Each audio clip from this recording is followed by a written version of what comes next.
Hello, this is RV Vagabond Jerry, and yesterday I flew from Bucharest, Romania to San Antonio, Texas.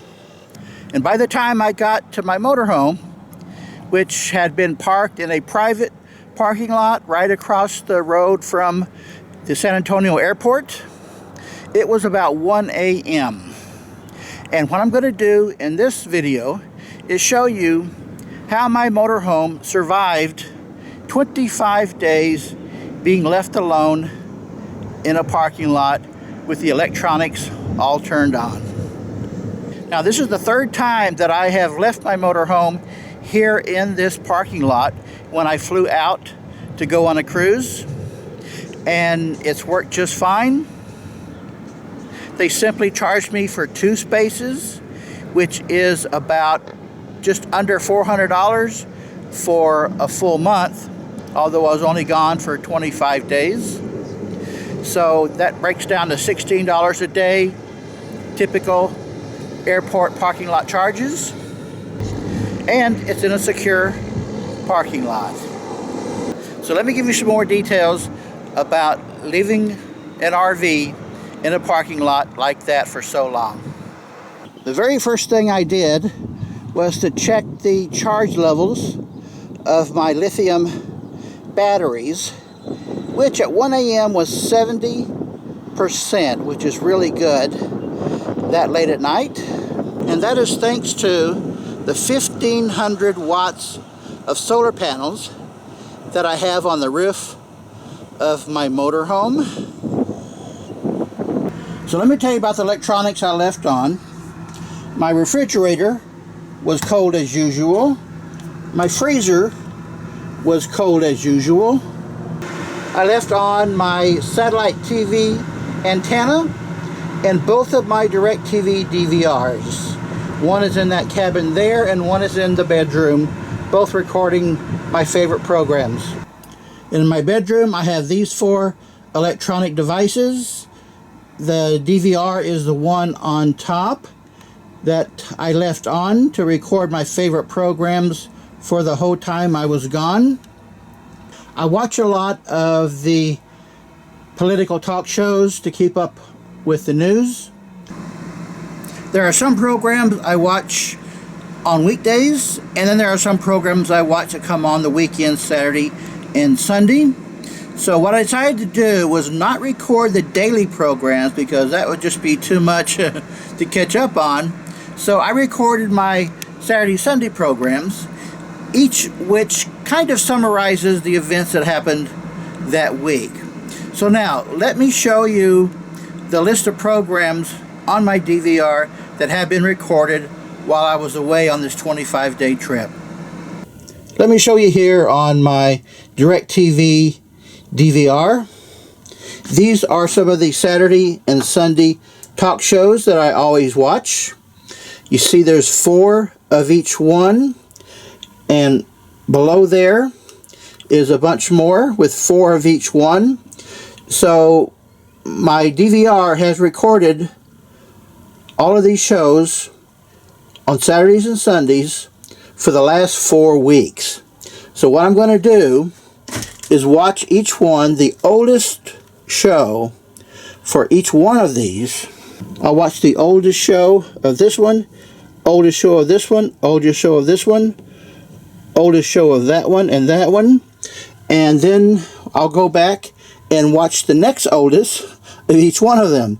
That way I get to watch the various perspectives of the news for the oldest week, and then I'll move on to the next week and the next week and the next week. And in maybe a week or more to get caught up watching all these, then I will get caught up with the news that I missed chronologically as it happened. The only show that I have recorded every day is Jeopardy. I've got 18 Jeopardy shows to watch to get caught up. I don't want to miss any Jeopardies. Now there is one little problem. If my batteries get down as low as 10% charge level, then in order to prevent the batteries from going dead, at that point it turns off the inverter. And when the inverter gets turned off, that means none of the 120 volt electric outlets in the motorhome will be working. So that shuts down the refrigerator, and it shuts down my DirecTV DVR and the satellite antenna. But then once the batteries start getting charged, then it turns the inverter back on automatically. So that is likely to happen late at night, 2, 3, 4 o'clock in the morning. Most likely is when the batteries are at the lowest point, just before sunrise. But then in the morning, when the sun comes out, my solar panels charge the battery back up, so everything is then running normally for the next day. And I can tell when that happens because I can tell when my DVR has been rebooted, the clock on my microwave oven goes off, and that did happen at least once during this trip.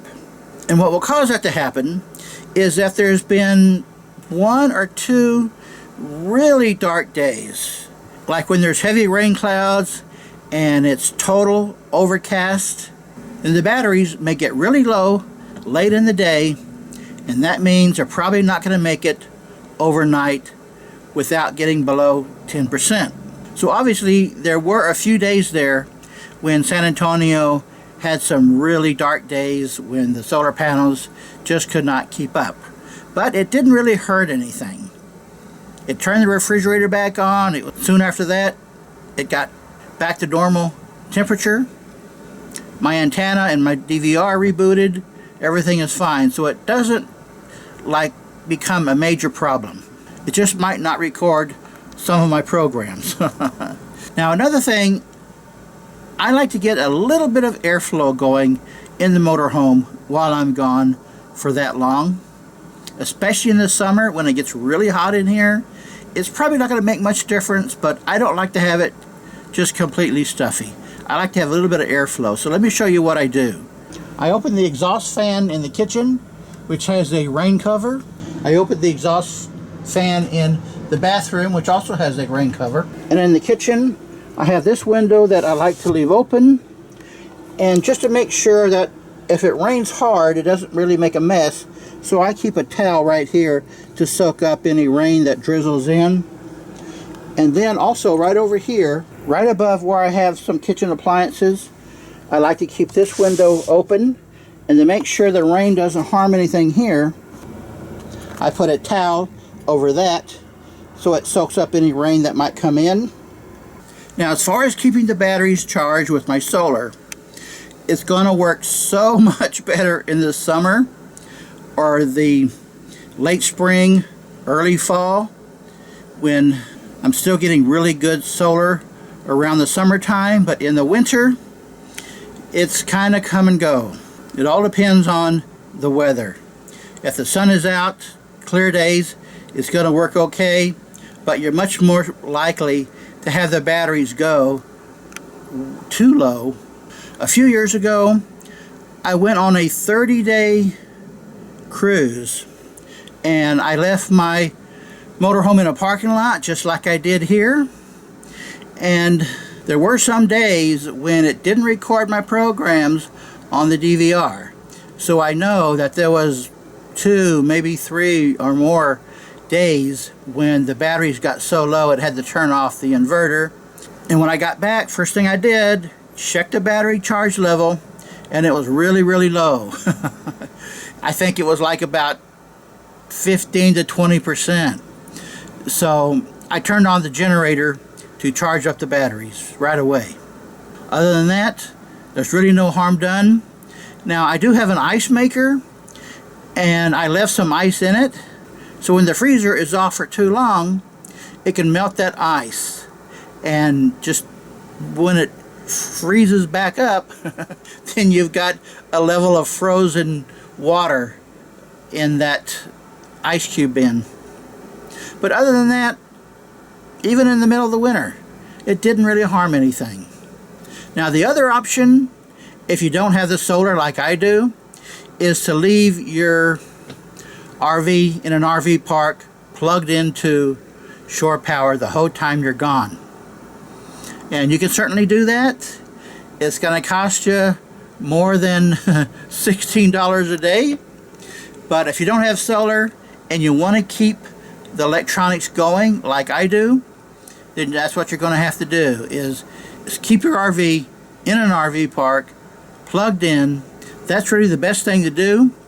I don't like to do that though personally, because that means I've got to get a taxi to and from the airport, and trying to find an RV park that's close to an airport, I've not had any luck doing that. So since I have the solar, that's what I'm going to do if I need to take another trip where I have to fly out somewhere.